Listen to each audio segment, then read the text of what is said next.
beautiful song. Ukagumbi uthi you are holy. Yazi mawilalele ngoma ngathi international gospel. Like Odoni, McClacken, Leo Genge le. Kunjani?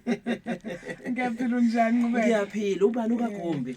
Ukagumbi umaphili wakwagumbi kwaqondile. Kwaqondile. Yes, hayibo. Ngizalelwe khona, ngizalwa uThango Lude, badume kakhulu nje. Yeah. Ngizalwa uManqumalo eSithenjini, esikhulu nje ubaba benamakhosikazi amathathu. Yes, but ke endlini yakwethu sikhule singabantwana bakaNkulunkulu sindisiwe umama wathola insindiso in my early age. Yeah. And then I submitted my life to God. I was 13 years old. And then I grew up a Full Gospel Church under Apostolic Memtlego. Yes. And then in the church, converting to Church of God. And then I remain in Church of God at Soshanguve now in Pretoria. Okay. I'm settled in Johannesburg actually. Okay. This is my home, Nongoma. Ngilapha man. I-gospel lena ifike kanjani kuwena lokho kokucula ke ngiyakubona ukuthi vele buvele usenkonzweni sindisiwe ukuqala ukucula uqale nini ngiyacabanga ukuthi yilona into engigrumile kakhulu yilisonto yes yilisonto because ngiyakhumbula nje sibanga ama mic esakhula no Thobile oDumsile and then ngayithanda I think uNkulunkulu la engiveza khona isiphiwa ngiphesona. Okay. Yes, because we started with Sunday school. Yeah, Sunday school most. Yeah, Sunday school. So sakhula lapho ke sishintsana ukucula emakwayeni and so forth. Yes. And then ake ngibingelela inqaba yembube high school yangazi ngifunde lapho. Okay. Yes, I think italent lami libe khona lapho kakhulu. Because besinalokhu ukucula ngama Mondays and Friday. Ngibingelela inqaba yembube lapha na babethi ingane sehlanzeni besichwenza kanjalo so sibe nekwaya yethu sihamba noDeli bakwaZulu ngicabanga basangikhumbula so nje ngithi kwavilana lapha yana bayangazi ulungile gumbi lona lapha kuNongoma FM guys sihambe siye baby Kings baby Mngamundi. Yes, I stayed there. It was I don't know the years ngiyakhohlwa yazi sekukade kade ngawenza matric so nakhona lapho ngikhumbula ngathi uMsemthabela sawubona Mthabela mawungizwa ngoNongoma ulungile gumbi he used to say lungile culiculo lapho so yazi ukuthi uma umuntu eqala indima entsha empilweni iyayihamba ibe nama challenges. Exactly. Ngifisa ukuthola wakho ama challenges kule ndlela usuqalile kumculo imaphi ama challenges ofacane nawo nokuthi ukwaze kanjani ukubhekana nawo. Hey, thank you Nqubeko.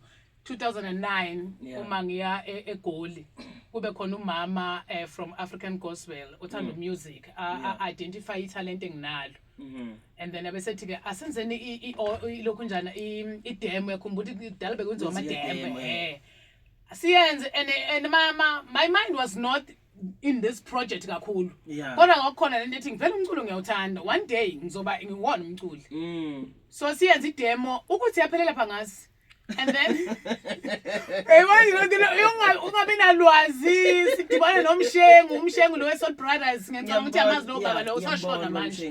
Yes, we recorded the whole night and then mfoloko umsebenzi wethu avela phela kanjalo nje then kuzothi ngo 2022 and then I started to collaborate nabantu beMaskandi. Okay. And then ngimabuze babona bayawazi ukucula ngithi hey guys ngone sengiphambili ngicela ngisize yazi and then abazama ukuthi bangisize and then nathi COVID-19 lena ingenile kungakakulungi kahle hle so kuthi ke kulonyaka it was maybe March.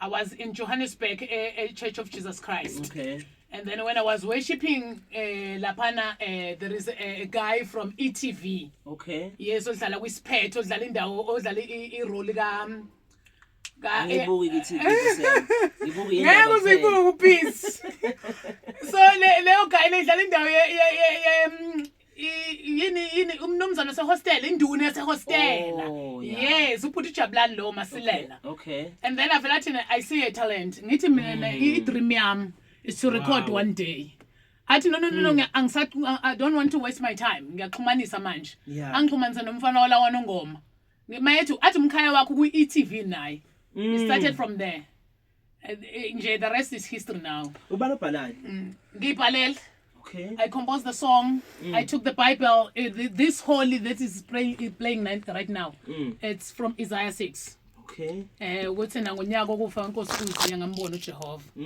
and then yes so ngayicompose ke yeah so le hlobo lomculo mangilalele ngoma it's more international gospel.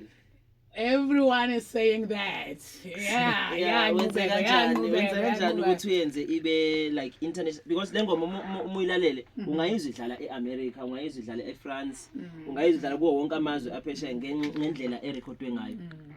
So I think lapho njengoba ngeke ngakhuluma nge-collaboration ukulalela amanye ama-artists indlela abacula ngayo ngiyayithanda ke-worship yabelungu kakhulu I think ngikwenza ukuthi ngisebenzana nabo so bengi-invite emasontweni nabo ngibabona ukuthi when they are worshiping and then they are not just shouting but they feel this and then yasiyangena ngaphakathi i-worship yabo that's why ngase ngithi no as i-worship yami izo mixa izoba traditional and also international. Okay. Yes, that's why I composed the song ukuthi ikwazi ukuthi mangihamba ngeZimbabwe bangimukele nakhona phela. Yes. Abasizwe nansi ethi inkosi enkulu. Yes, yala ekhaya ke leyo.